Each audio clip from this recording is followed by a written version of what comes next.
That's good. Well, I hope we have a good group today. I hope so.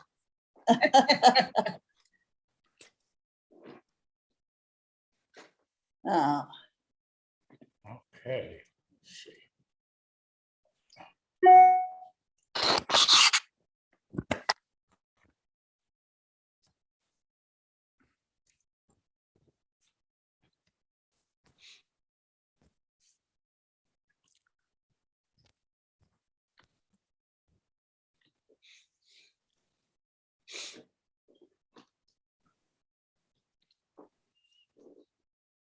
Does anybody know who went to the hospital last night in the ambulance? I know that Amy Kondo fell when she was dining, and I just wonder if it was her that they went ahead and took her to the yes, hospital. Amy Kondo went out to the hospital.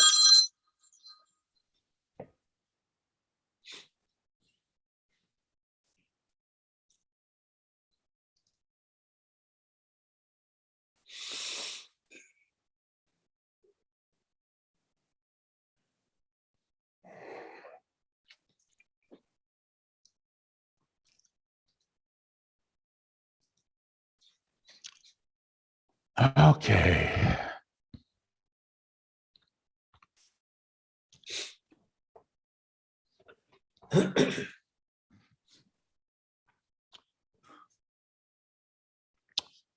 Well, I got all my housekeeping done. Okay, so we're ready to go. Hi, Doug. Hi, Betsy. Hello. Hi, Joseph. Hello, Doug, how are Hey, you? Joseph. Yeah. Doing good.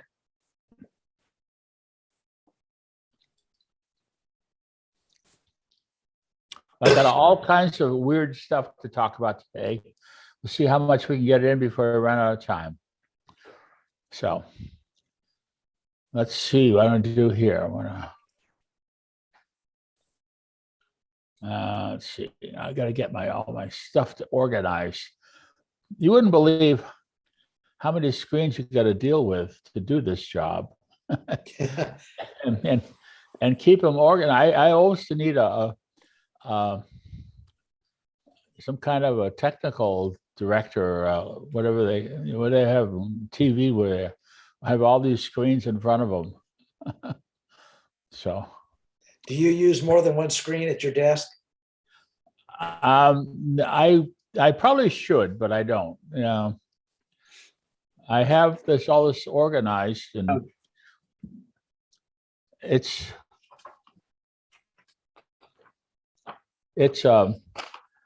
not. I'm trying to keep it informal, but it's kind of hard to do. So let's see. I got this one here. Okay. Okay, we got people coming on board, and let's see. Joe, I'm going to talk about a little bit about the trucking thing. About one I sent to you? Well, I understand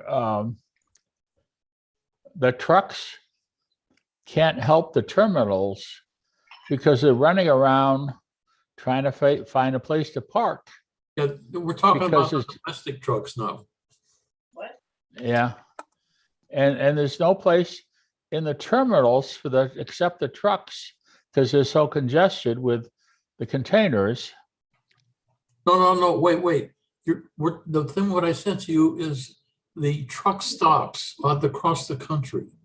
This hasn't got anything to do with the ocean stuff. This is the cross Oh, country. this is that transcontinental? Okay, well, yeah, those are having problems too, of course, with the, Right, they can't find a place to park because they're they can't, driving. yeah, and they're stuck and California. they can't get their job done, yeah. Right. Oh, okay, so I misunderstood that, okay. Yeah, that's the domestic side. Big problem. That's where the shortage of truckers are. Well, we're gonna replace them with teenagers, right? Lots of luck.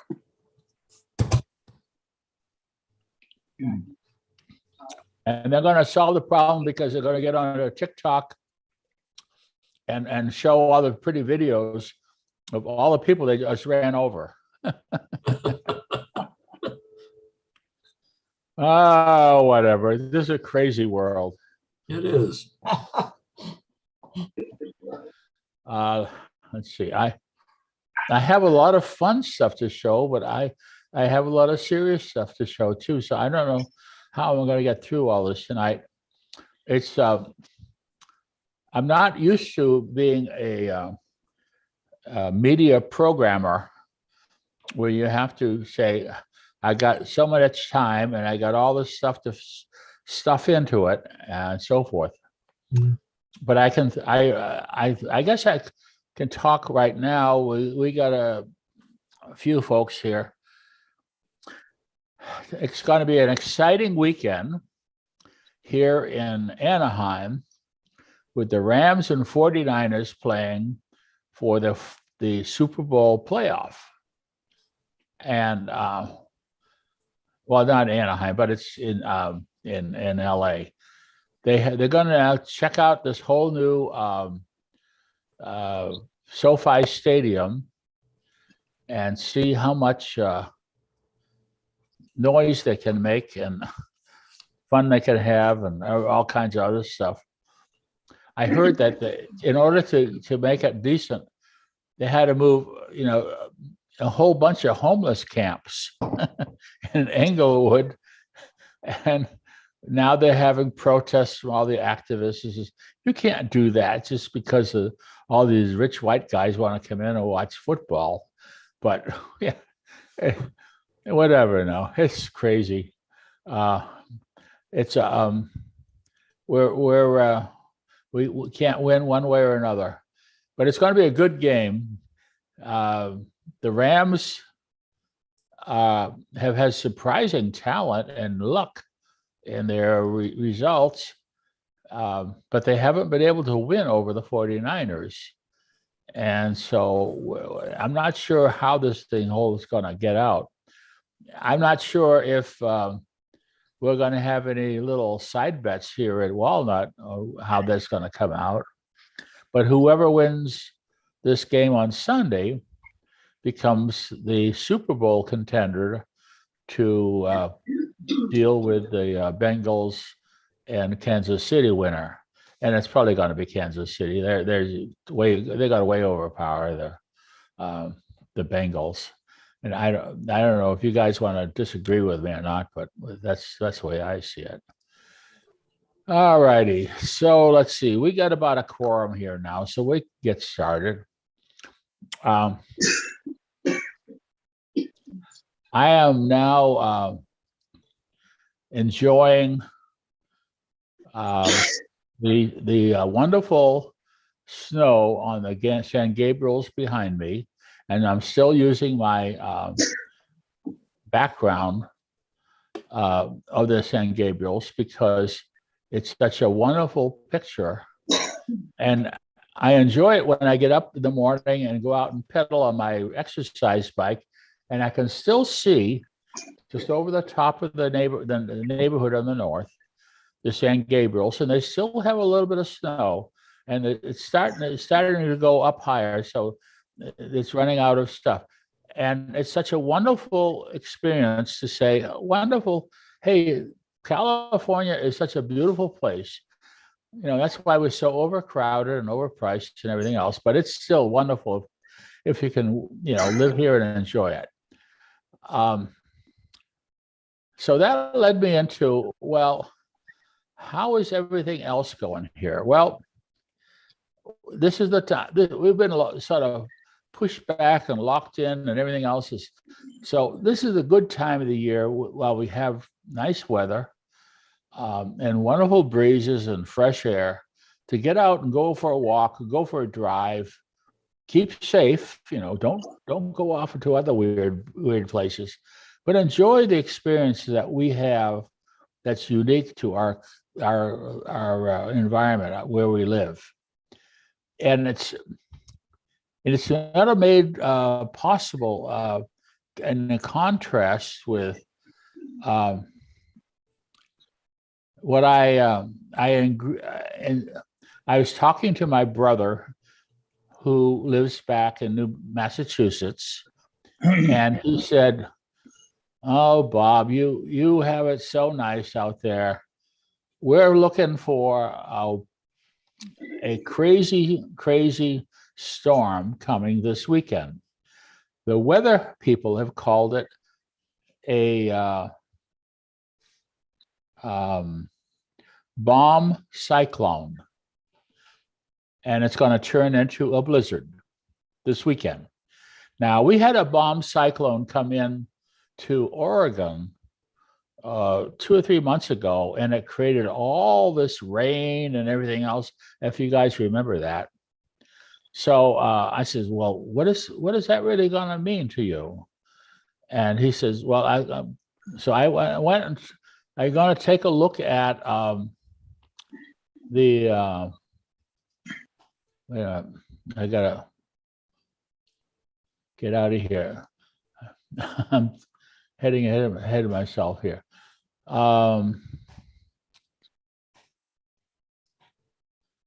Yeah, here it is. So the bomb cyclone is really a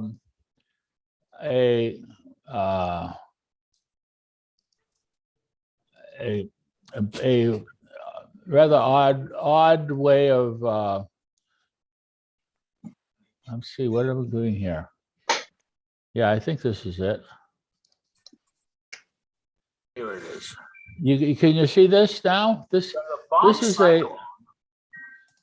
a weather map that the people were showing on the Accu channel weather, and this is way of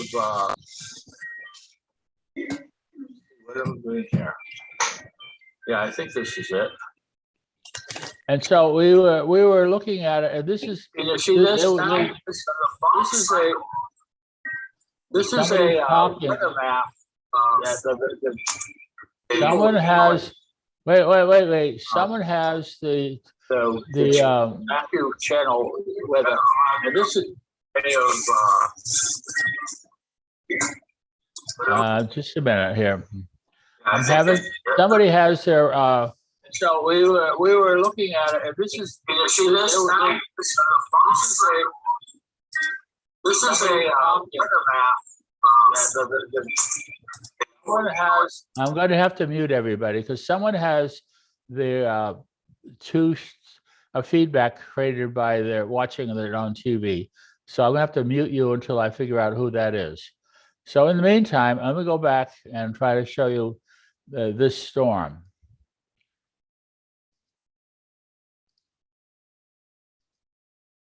So this is the storm that's creating all kinds of concern in New England. It's coming up and it's going to cover everywhere from Virginia all the way up to Maine.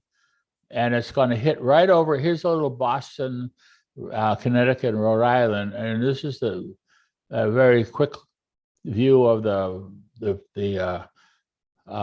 barometric pressure. And these are some of the other wind currents and so forth.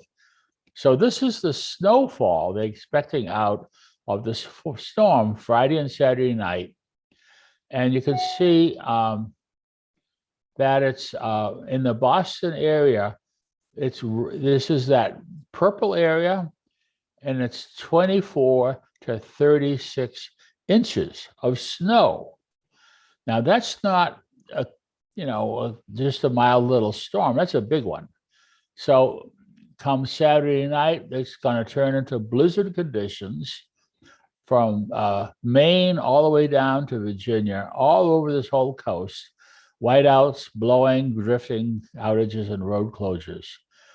Now, what does that really mean? Okay, so I went back and says, well, here in last year, they had a light storm. And so the people just use these little snow blowers and things like that to clear the streets and whatever. Now, here's a little more difficult case. So if you were living in Boston or a suburb and you had a small little street, your cars were here and you had to dig them out. This is in 2013. And obviously, if you've lived through this, you know, as soon as you dig them out, this big truck comes along, plows the street, and buries your car again. So it's not easy to live with it. Now, here's a lady who's digging out a path, and the snow is higher than she is tall. Oh, just a minute, just a minute. I have to take care of this call. I'm going to do this.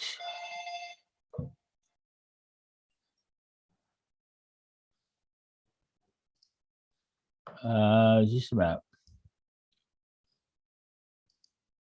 Oh, and I have to. Just a minute. I gotta go back to this call here. So unfortunately.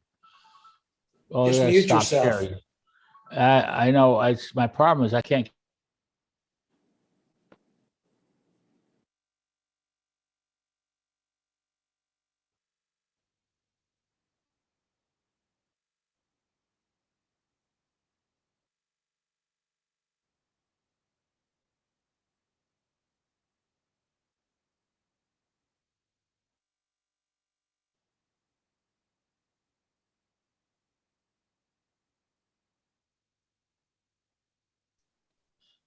I Bob, don't know. Yes.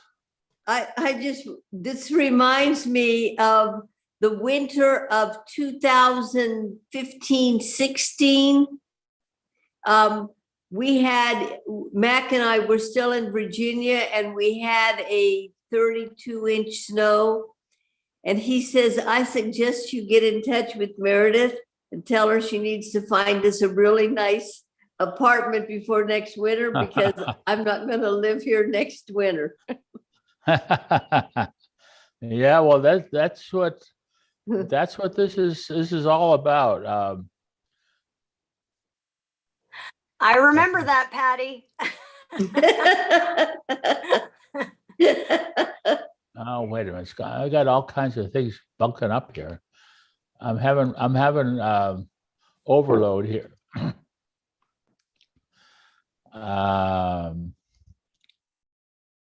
So snowstorm here, okay. And I was just telling you about how the plows would just fill up all the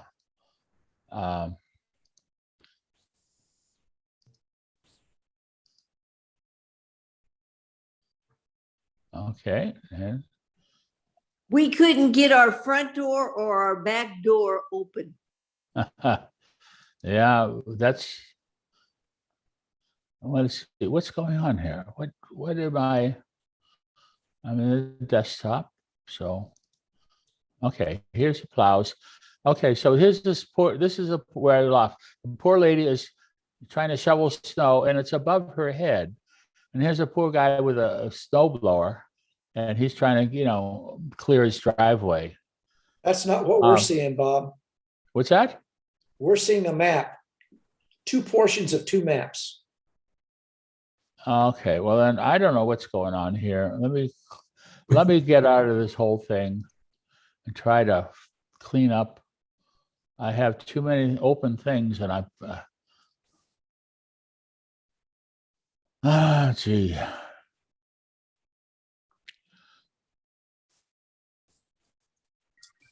In 1978, when there are pictures of the blizzards in the Boston area, they would show on the news people walking along the snow, and they would pass the street sign that was just above the snow level. Yeah. Well, anyhow, they're talking about a blizzard that's going to be as bad as the 78 blizzard back there. And I was going to try to show you that picture, but somehow I haven't been able to do that because my screen got too clobbered with too many things, and the phone call didn't help. Let me also try to mention, well, Well, let me go back to where he got started here. Here we go.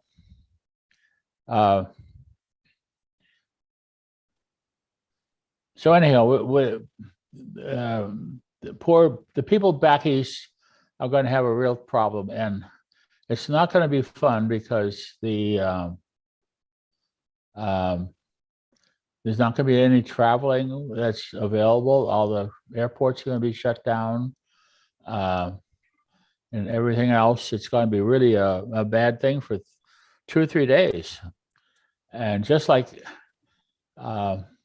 we had pretty bad rainstorms a couple of months ago, they're going to go through it right now. So anyhow, so be grateful that we have this wonderful California experience. And I'm trying to be grateful also that we have a wonderful Walnut Village experience. We have gotten through a number of tough issues with shutdowns and bouncing back, trying to fight off COVID and all of that. Where we had a pretty good January. We had the birthday show last night, and wonderful performer, a lady who,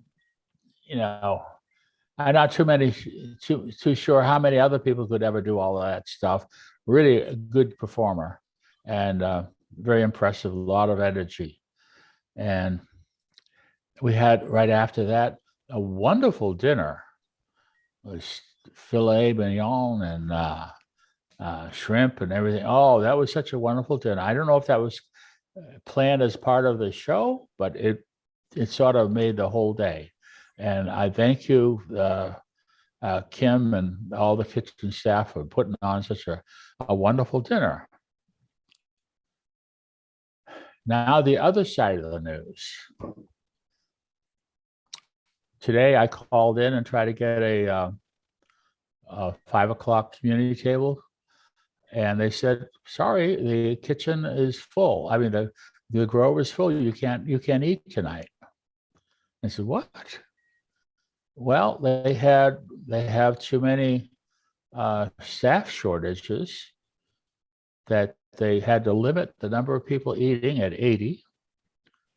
And I says, "Well, that's not Walnut Village." And so I called Carmen, and that was what the phone call was, just about 10 minutes ago, 5 minutes ago. And I says, this isn't acceptable. And they said, "Well, we just have staff shortages because of COVID, and they have to figure out how to deal with it." And I says, "Well, this is not the right solution." So anyhow, he squeezed me in, and I'm happy with it. But I think that's something that we need to discuss and figure out. Obviously, if the staff is short because of COVID, that's one thing. But that doesn't mean, the residents have to take it and just sort of, not have any service, not have any dinner, not have any place to go, especially at the last minute. So I think that needs a little more discussion. And I'm not going to try to take sides on it or advocate it, but I just want to call it to your attention. They have a difficult job to do, and we're in a difficult time when the staff fighting COVID and everything else. It's not very happy, but it's realistic. But we still have to go on with our lives too. So we'll see how that has to work. We had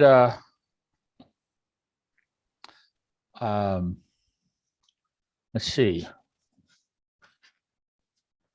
A number of things continuing this week, and let's see where I'm trying to see where my menu went here. There it goes.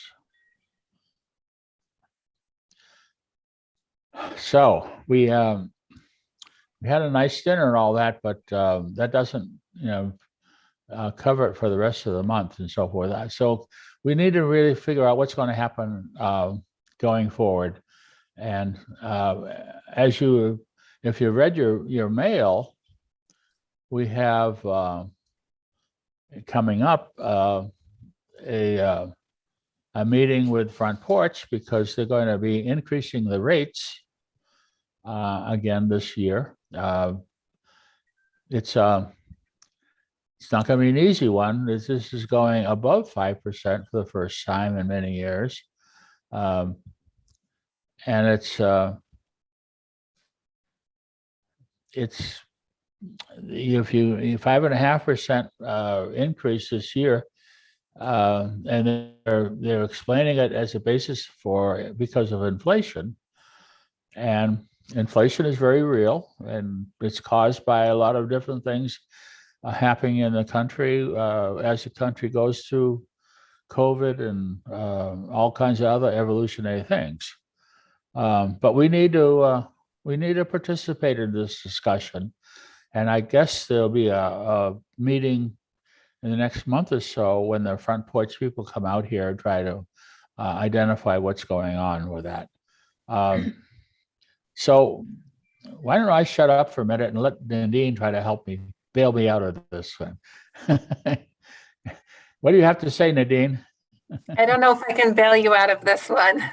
I can't bail Front Porch out of this one, unfortunately. But yes, you will have all received your rate increase letters this week, and it is true. We will be having a rate budget and rate presentation later on in February, and we'll put out the date a little closer to the time. And John Woodward will be presenting. And so I encourage you all to go on there and listen. We will also have the Learning Center open. So for those of you who want to join the Zoom in there, you could do that. We also request if you have questions or comments or anything in advance, please submit them so we can be ready. That would be greatly appreciated. And of course, we'll put out more information as we get closer to the time. Right. Yeah. Bob, I have a few announcements. Is now a good time? Sure. Yeah. Okay. Sure. Go ahead. Thank you for your feedback about tonight's dinner, and I'm glad we were able to accommodate you. I apologize in advance that we're having to deal with this. It's unfortunate. It's a little out of our control in that we do have staff that are getting sick. As you know, you're getting our memos. I will have another memo out today. Yesterday, I had announced that we had 3 staff that were positive, and today we have 2 more. So it's a constant, ongoing challenge that we're dealing with. Not only do we have staff that are positive, but we have staff that are exposed or having symptoms or have loved ones who are sick. And so it's not just the 5 that we have out. We have more, obviously. And we are doing our very best to hire.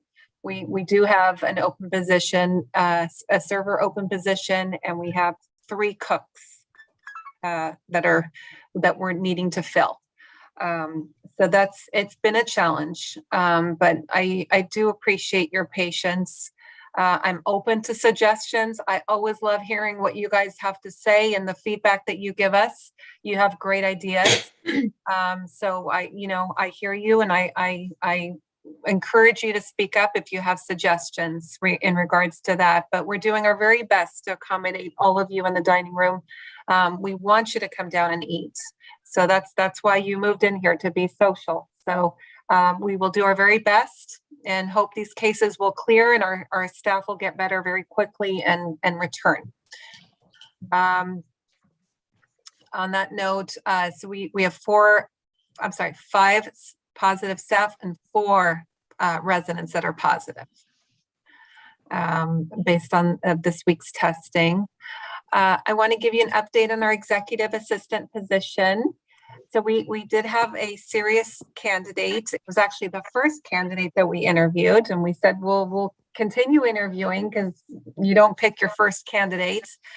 Sure enough, he was the strongest candidate, and I brought him back to meet all of the directors to make sure he was a good fit and make sure the directors felt that way as well. And they felt strongly about him. So we've moved forward and extended an offer, and he's accepted, pending the results of the background check and drug testing. So we're in that process right now. He was here yesterday, and we sent him out for testing, and all being well, he will start February 14th. And his name is Ernest Diaz. And he has quite a bit of experience. Once he gets started, I'll introduce him to all of you and his background. Very good. And so I'm very excited about that. And I'm sure you are. yes.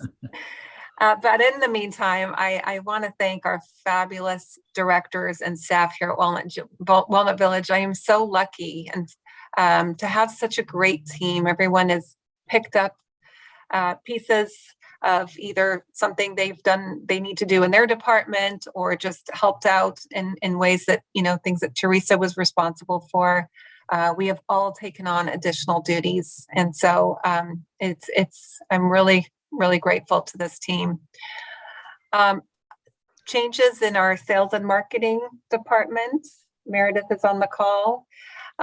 It's bittersweet that I announced that Meredith is leaving Walnut Village after 10 and a half years.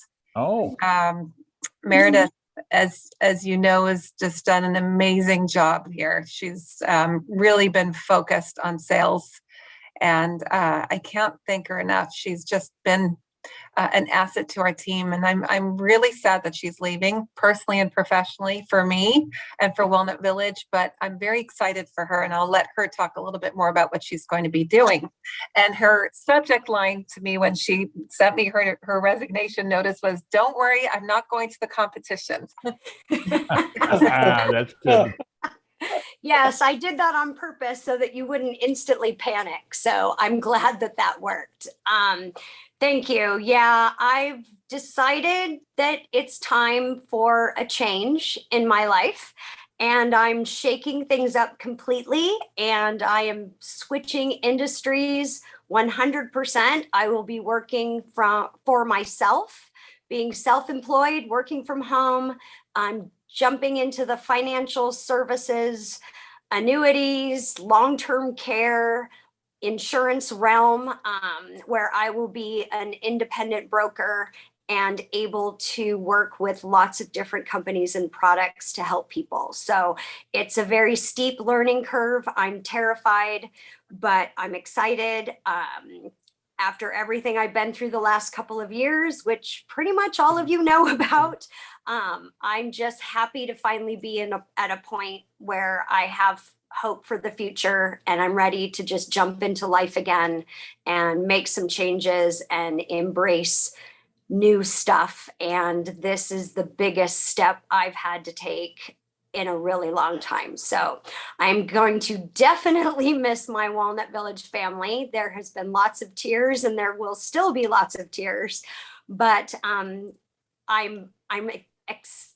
exceptionally grateful for Nadine, who has extended an open invitation for me to come back. So to visit, I'm going to be working from home. I'm going to need reassurance. I'm going to need my fabulous support network. So I will definitely be stepping foot back on campus to say hi to everybody. So I hope that works, and we should see each other again. But my last day is next Friday. So before I get sad again, I'm going to stop talking. So yeah. Well, you're jumping into the financial world when it's totally collapsing. So it's going to be a real interesting challenge for you to, pull that all back together and make money for everybody. But I wish you luck and success. It's a crazy world, I was looking at them. I follow the markets, and I was saying, oh my gosh, the markets in the middle of the week, it was just going terrible. And then 1 or 2 days today, they all turned around and they broke even and they made money. And it's just, hey, that's not supposed to be that way. But it's I don't know. Financial advice is very hard to get right and make it usable for other people. There's a lot of people who just, take it and sell it and hope they can get away with it. And I wish you luck, Meredith. It's a tough, highly competitive business. And I hope you're not going to be out selling insurance like a used car salesman, because that's no way to be. Nope, definitely not. And I'm staying away from the stock market. So there's all kinds of new stuff out there that people don't know about. And I've taken 6 months actually to observe, watch, research, and really make sure this is what I am comfortable doing. And I'm actually quite confident that this is going to work. And hey, worst case scenario, it doesn't. I can always come back to senior living. Yeah. I can always pick another industry. I've done copy machines. I've done ergonomic equipment. I've done funerals. I've done. If anyone can do it, you can, Meredith. Exactly. So I'm just looking at it. As One word of advice. Yeah. Stay away from crypto, okay? Oh yeah, definitely. No.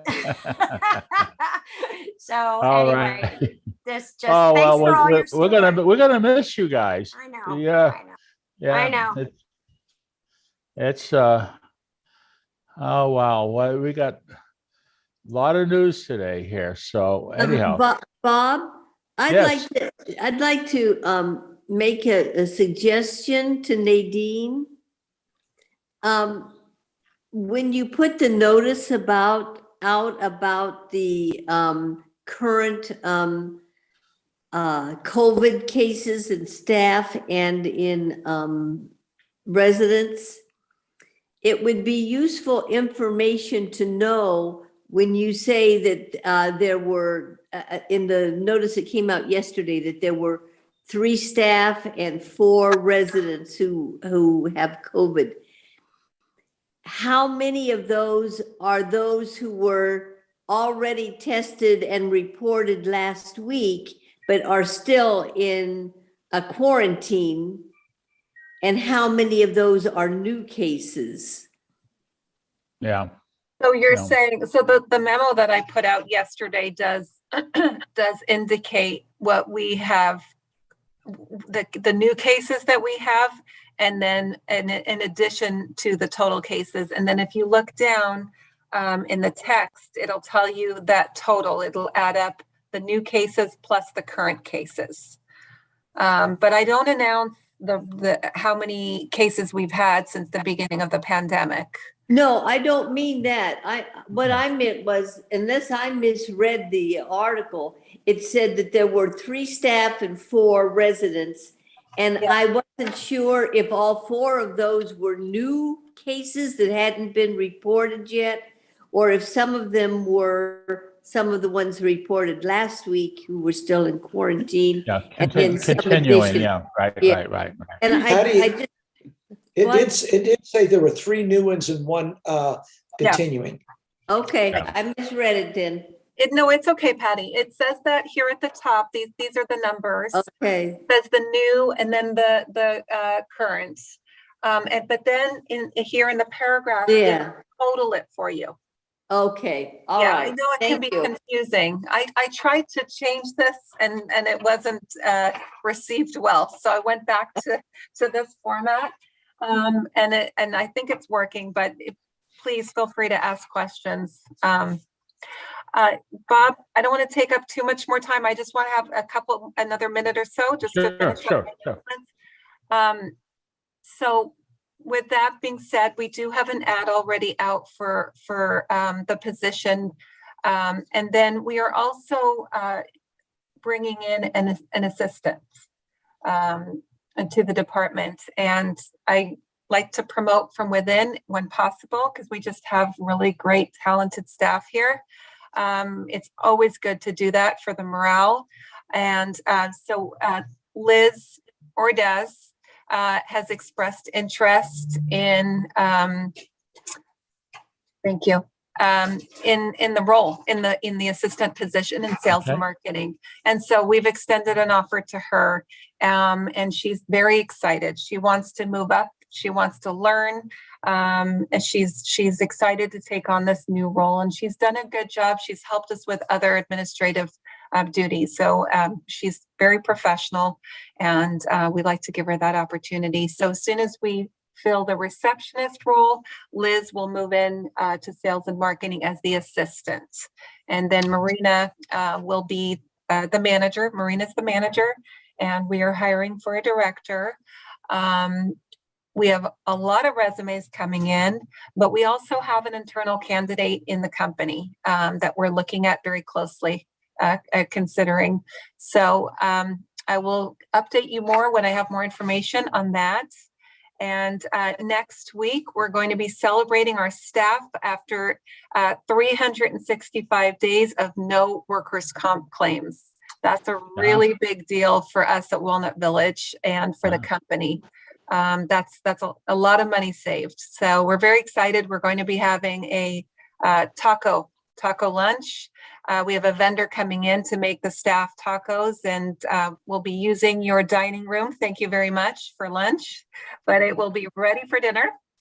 So that's next week. And also coming up in February, later on in February, I will announce the date as we get closer. We're going to be replacing the carpet in the dining room. As you know, we have refinished the flooring there, and it looks really light, but I assure you it's going to look amazing with our new custom carpet that we ordered. It will be ready next week, and then will be installed later on in February. As I said, we will have to close the dining room, however, for a few days while they install the carpeting. That is the downside. But like I said, we'll get you information as we get closer. And I'm also working on replacing the furniture in the hallways. I am very well aware that some of it needs to be thrown away, or some of it can be donated to the staff garage sale. So we're working on a plan, but that will be, I'll be giving you updates on that soon. And then lastly, I know we talked about masks last week.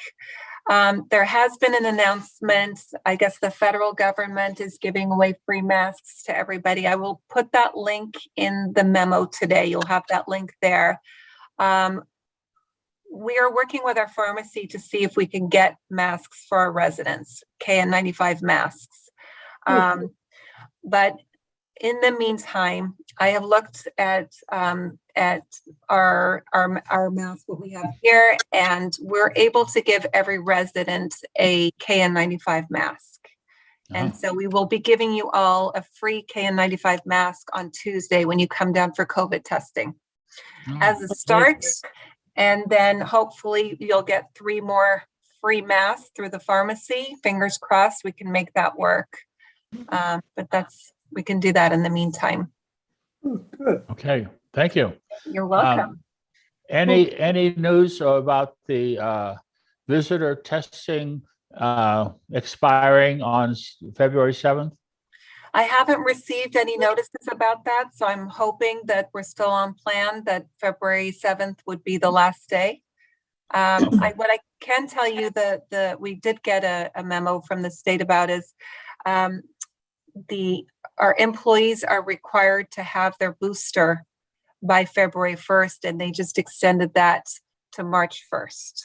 Oh, So that gives everybody a little bit more time. Some of our staff got their vaccine later than the rest of us. And so they're not eligible for their booster yet. So that's a good thing that we got that extension. yeah. Okay, well, I was going to talk a little bit about the COVID news. Jan has a question. Go ahead. Go ahead. I'm going to ask Nadine, will there be an opportunity to have a little farewell gathering for Meredith? That would be very nice. Let me figure something out. Jan, that would be really nice. Yeah.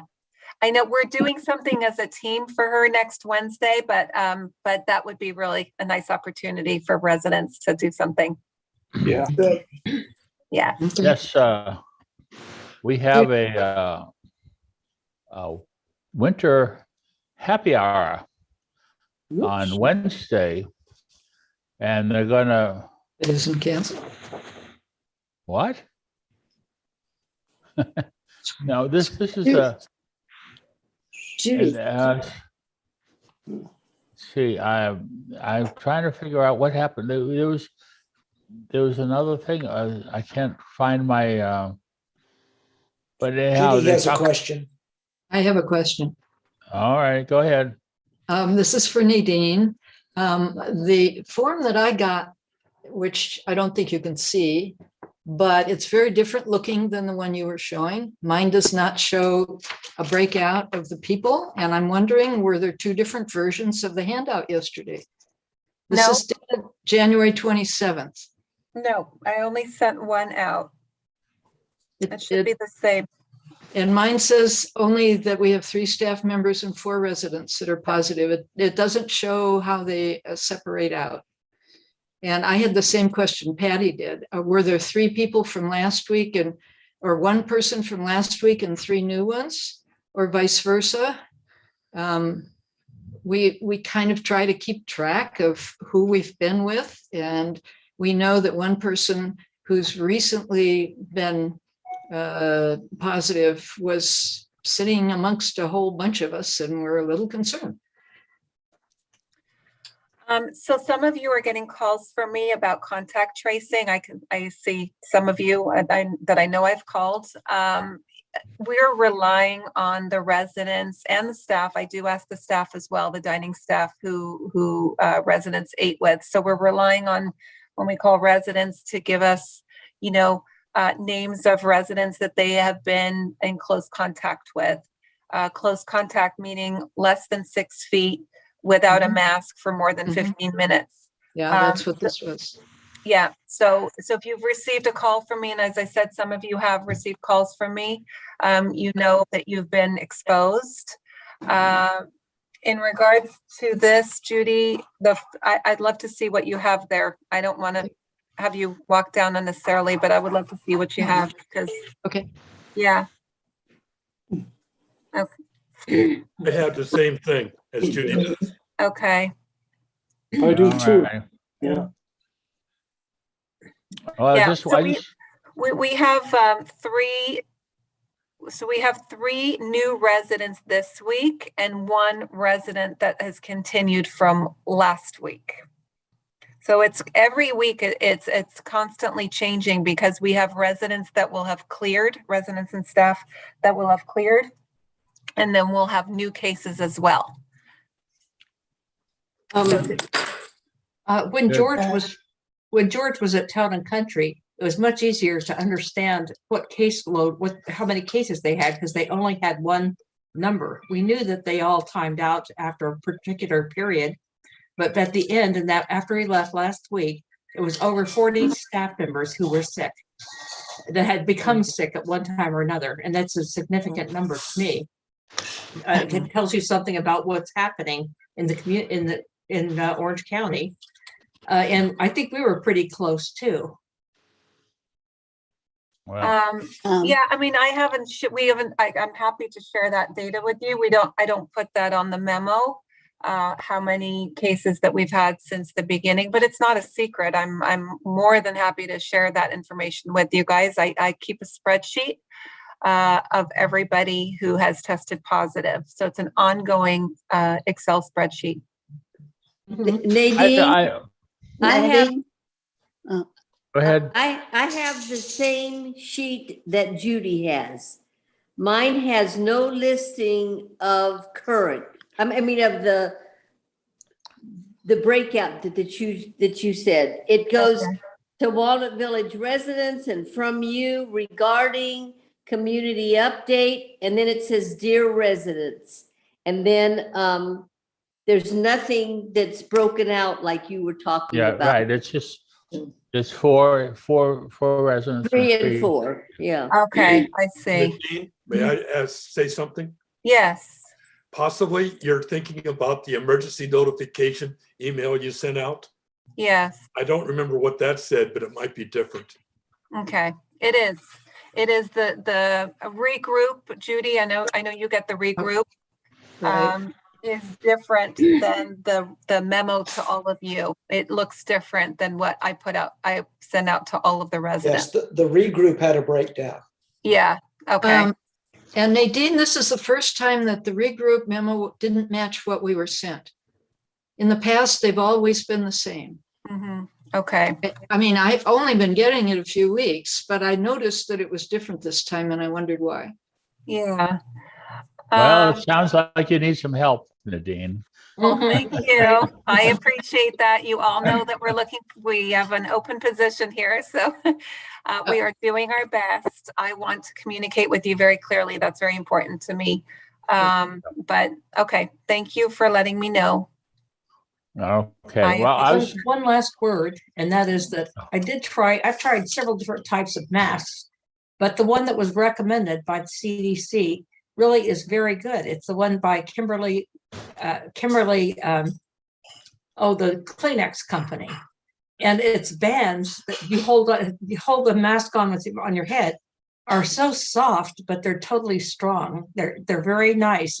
It's the most soothing and comfortable mask. Wow. Kimberly Clark? Kimberly Clark, and they cost about $1.10 each. You can buy 50 for $60 yeah. on Amazon.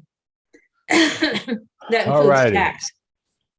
Okay, I'm going to talk a little bit about COVID, if you allow me to do that. And it's just in case you're curious what all the news is all about. COVID is peaking right now in the U.S. This is the U.S. and this is probably around December or whatever. So it's coming down and going beyond what we have now. There's encouraging signs that people who have been vaccinated or infected will soon, the COVID virus may be unable to find a foothold and fade as a major problem with our lives. So if the Omicron variant is the last bad variant of the virus, then this, we're over this, and maybe March or April we'll start to look at some of this as something that's behind us. But that's a big if. We're hoping that we could go back, so people go back to work mask-free, send their kids to school, and so forth. If that's the case, we can expect mild infections every few years with COVID viruses that cause a common cold, but would not become seriously ill. Only those with high risk from COVID would need to be boosted and have special treatment. So scientists have said for a while, it's unlikely that we'll reach a herd immunity and the viruses will completely disappear. But now they're saying the virus seems to be endemic, a permanent part of our lives, like the flu, and we'll have to manage it. But because it's a virus and endemic, it doesn't mean it's low risk. Tuberculosis is a perfect example. It's endemic in many parts of the world, and last year, 1.5 million people died of TB. So this is trying to give you a little perspective. The future all depends on the wild card. Any new virus variants. What lies ahead gives us hope. Frequently, and the coronavirus has upended expectations. We should hope for the best, but prepared to do something along. So don't say everything's over, and just keep an open eye that there's we're in a whole new area. Now, there's a whole new thing about a virus variant called BA2. And they're talking about this. It's been detected in many countries, including the US. It's mutating all the time, and the variants like this are normal.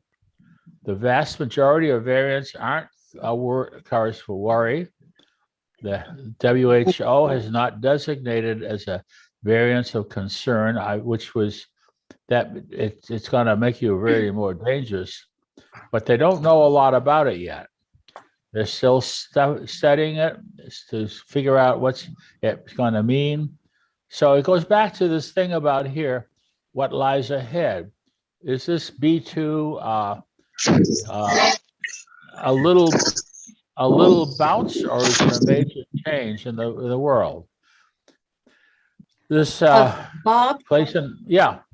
there's one other important complication, and that is that hospitals are understaffed, dramatically understaffed, so that they're like in Cedars-Sinai, they canceled their January surgeries that were overnight, and they're looking at February like that also. So that's very complicating because of the state of the healthcare system. I understand that. That's sort of a issue of how to deal with what we have currently. I'm just talking about, what we're looking beyond here.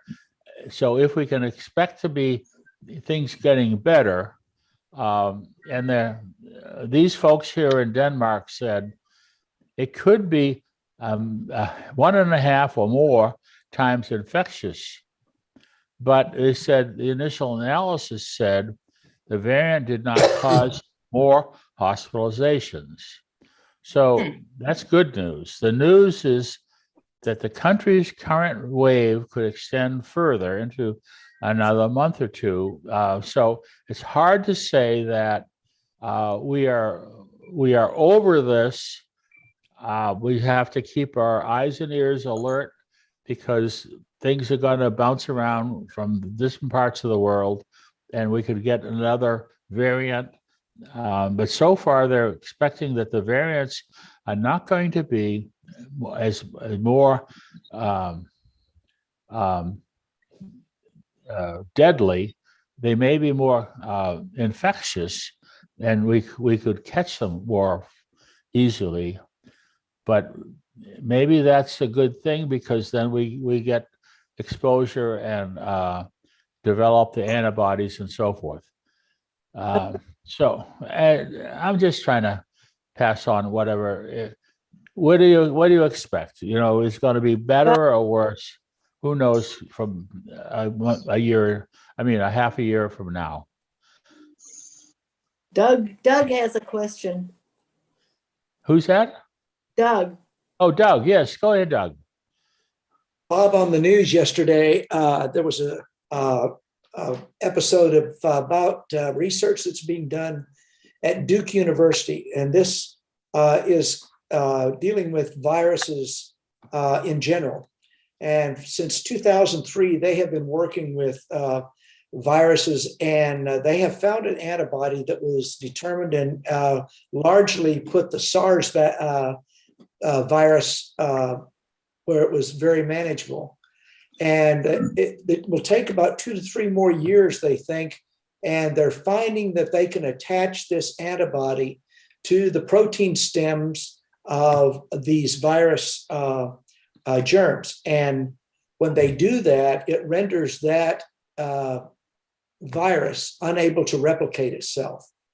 And they think that in the next 2 to 3 years, this may have a tremendous effect on viruses as a whole. They think that it will largely do away with the coronavirus, but also maybe will largely affect the treatment of HIV virus and a lot of other viruses that are around the world that are plaguing the hospitalization and medical field right now. It's not going to be fast, but they are making real progress. In the next 2 to 3 years, they think that they may have a real breakthrough. Wow. Yay for science. Yeah. Great. It's giving a little hope there that we can do some some things to fix this all problem.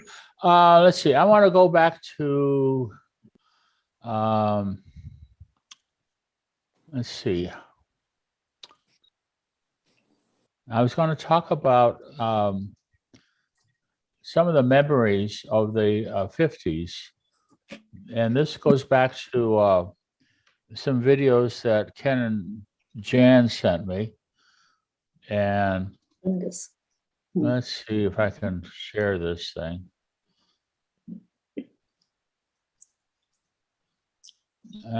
Oops, I gotta stop. I gotta fix this thing here. There we go.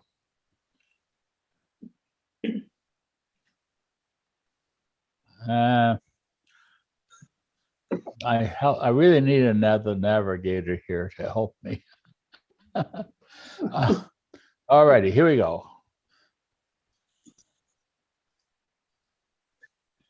So Ken and Jan sent me.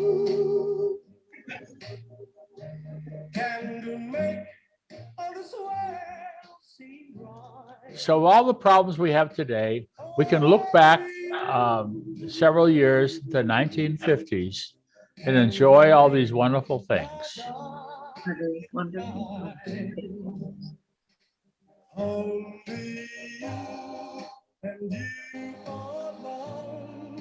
Ruth. 53 Buick. Anybody have a car like that? Your car. Thunderbird.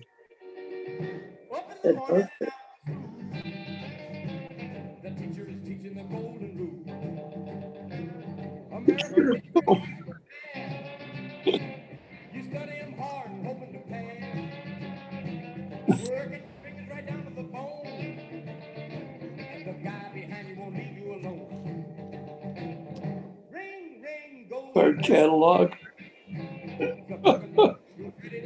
Bazooka.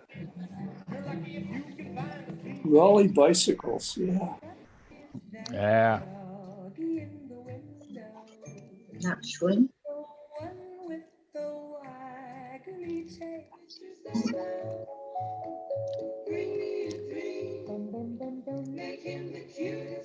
Woody's.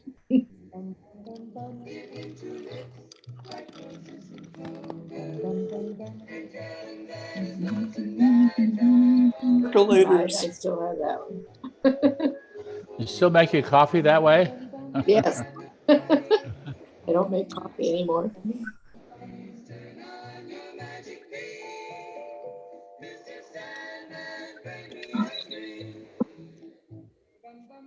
Betty Crocker. Yeah, I got a book like that.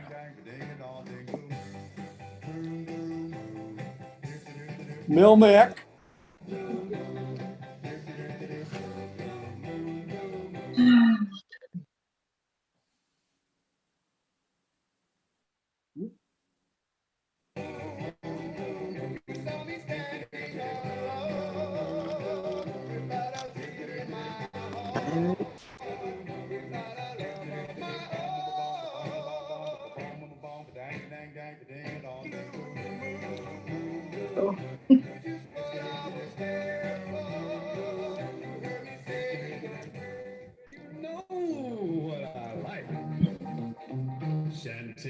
The Big Bopper.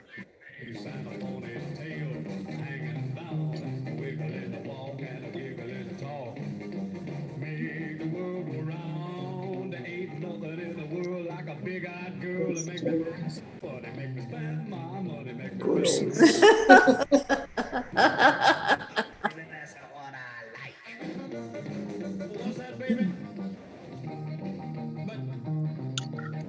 Laptops. DuckTales. DuckTale? It's a DA. Brill cream.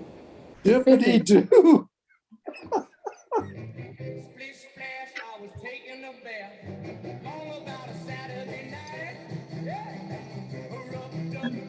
Mr. Jackson.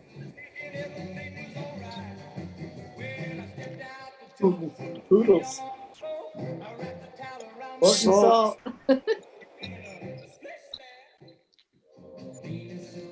Saddle shoes. Singer sewing machine.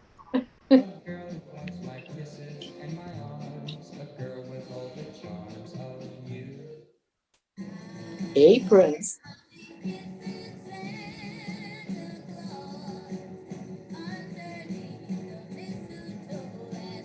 Tinsel trees.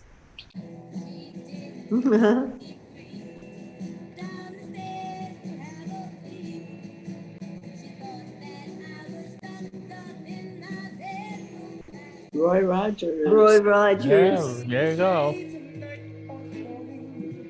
Bonanza.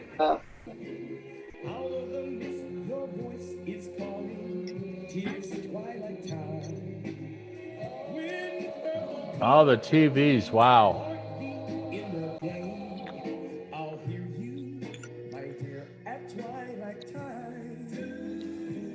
Typewriters.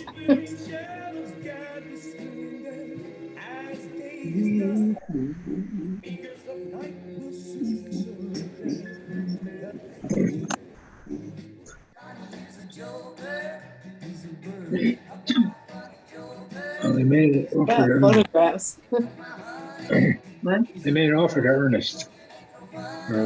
Did they? He's gone through the testing and vetting now. Please report and or whatever. Someday you'll find all who are blind. When your heart's on fire, you must realize smoke gets in your eyes.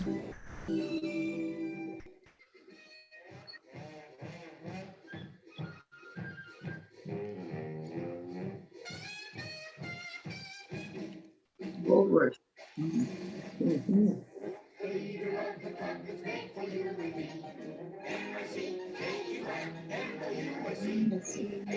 There we go. KUIMOUSC.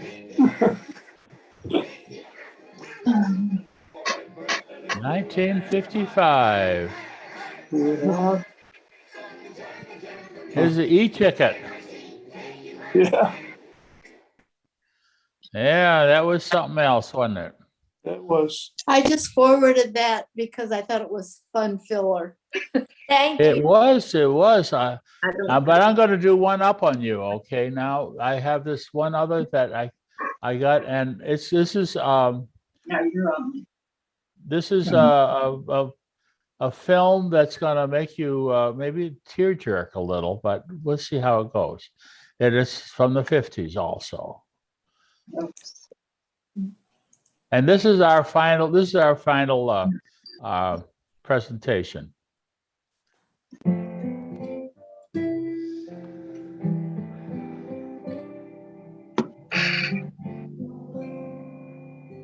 What is it?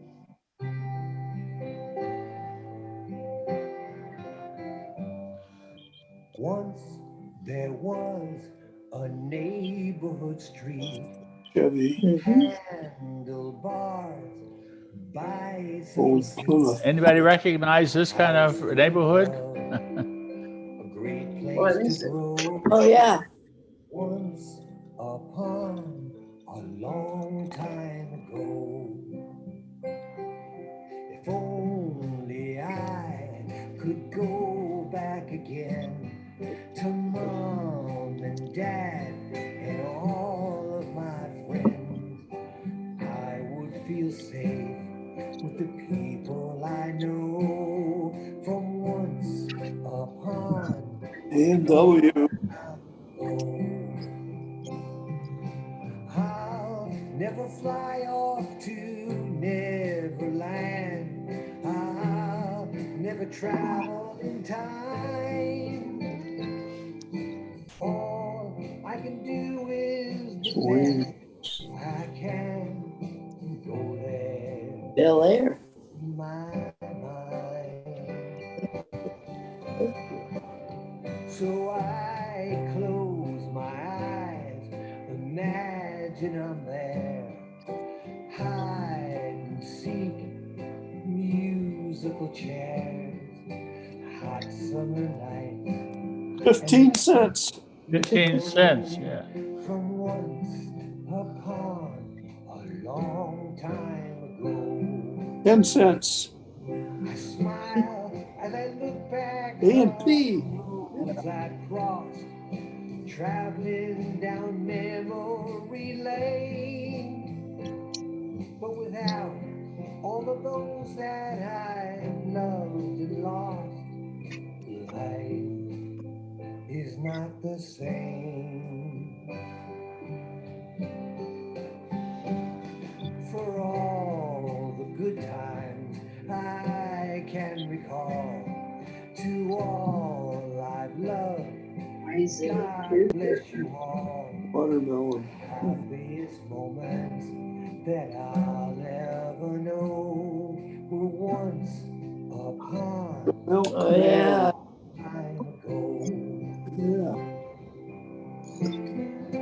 Something Freezed.